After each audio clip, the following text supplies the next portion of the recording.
Aqui nós vamos falar da intoxicação mental. A intoxicação mental, a Cibele também já falou um pouquinho, que é essa relação cérebro-intestino, né? Também existem diversos estudos hoje que mostram que o nosso cérebro uma parte do nosso corpo que produz a maior parte dos nossos neurotransmissores. Então, como a gente tem lá trilhões de células no nosso corpo, o nosso intestino, ele produz a maior parte dos neurotransmissores. O que é neurotransmissor? É aquela comunicação que acontece entre as nossas células.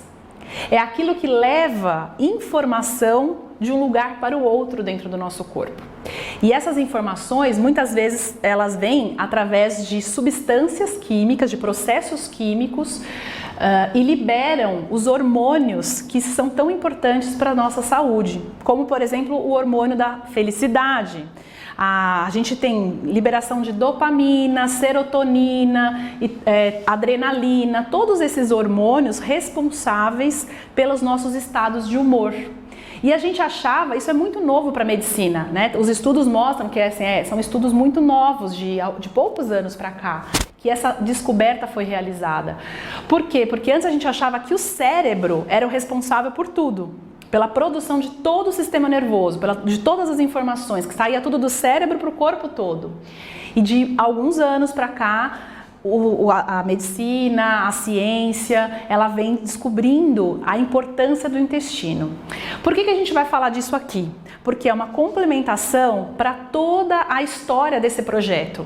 Então, quando a gente usa, a Cibele se auto-usa, né, como testemunhal para falar da doença dela e do quanto a alimentação e a redução dos processos inflamatórios foi fundamental para a cura de uma doença que, entre aspas, não tem cura, né?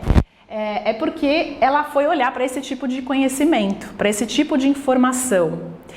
A gente acha que o que a gente come, não, nós somos mutantes, isso não tem nada a ver, não, eu como, mas sim, mas o seu corpo, para ele ser mutante, ele se desgasta. Ele consome energia, ele às vezes tem que passar por um processo inflamatório de adoecimento para depois ele se curar.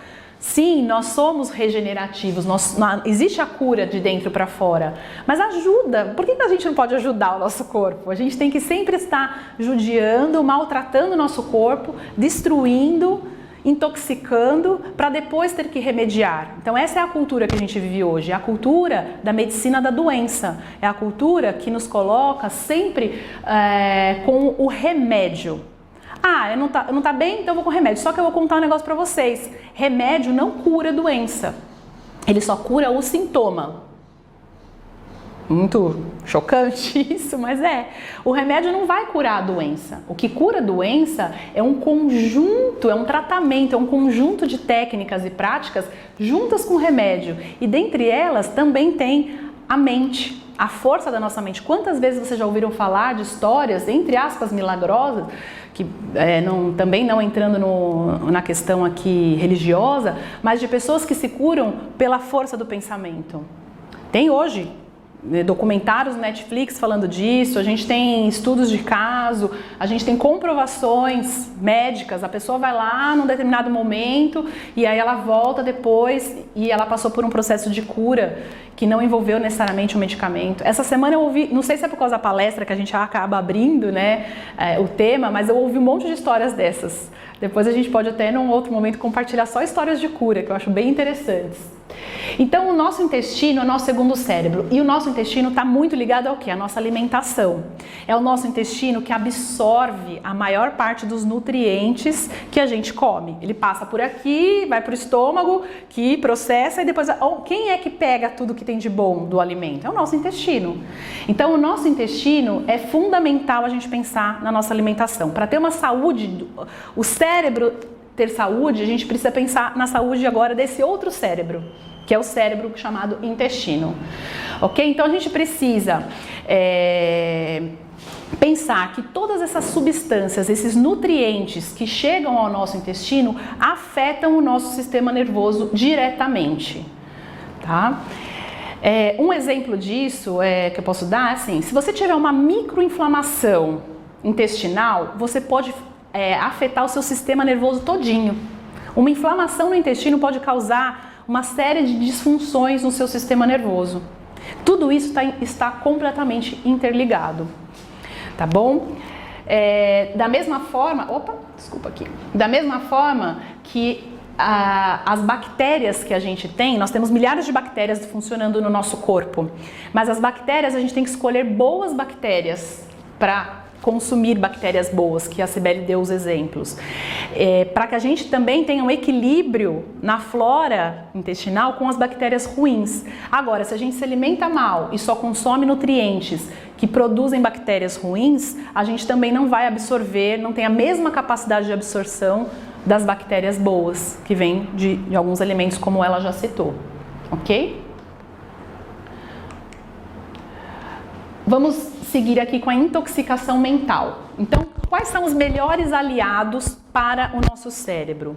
Quais são os melhores aliados para a nossa saúde, né, mental?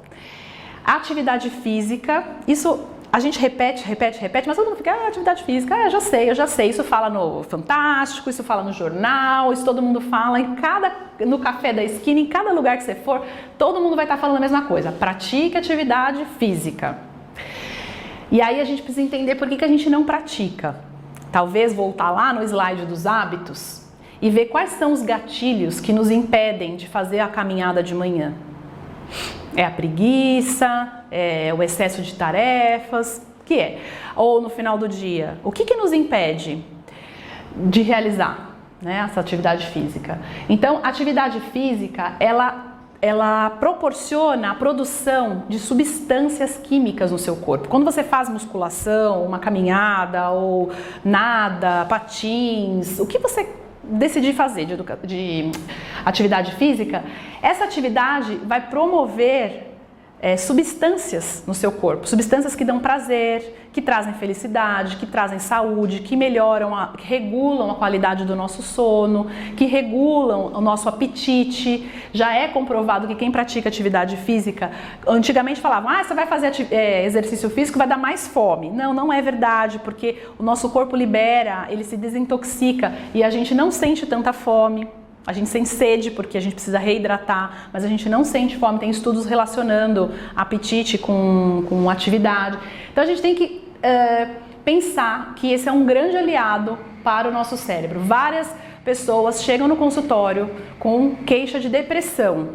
E as primeiras perguntas que você faz na anamnese te mostram que essa pessoa ela não está com uma depressão porque ela teve um trauma ou porque ela passou por uma situação difícil, um luto.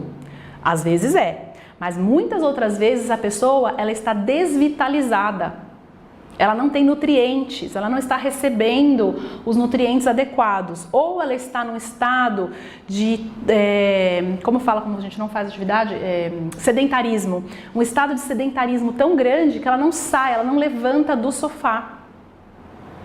Como você acha que vai estar o cérebro dessa pessoa? Se ela não promove essa produção de hormônios que trazem bem-estar, né? A alimentação saudável a gente já falou, não vou repetir.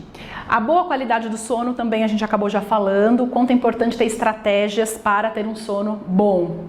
E a qualidade dos nossos pensamentos, que isso a gente pode ter uma melhoria muito grande na qualidade do que a gente pensa com a prática da meditação, com as terapias, com o desenvolvimento de práticas de espiritualidade. Não importa o caminho, cada um tem que escolher aquilo que é confortável para você, mas é muito importante a gente ter qualidade, não só no que a gente come, não só no que a gente pratica, não só no nosso sono, mas também ter qualidade com os nossos pensamentos.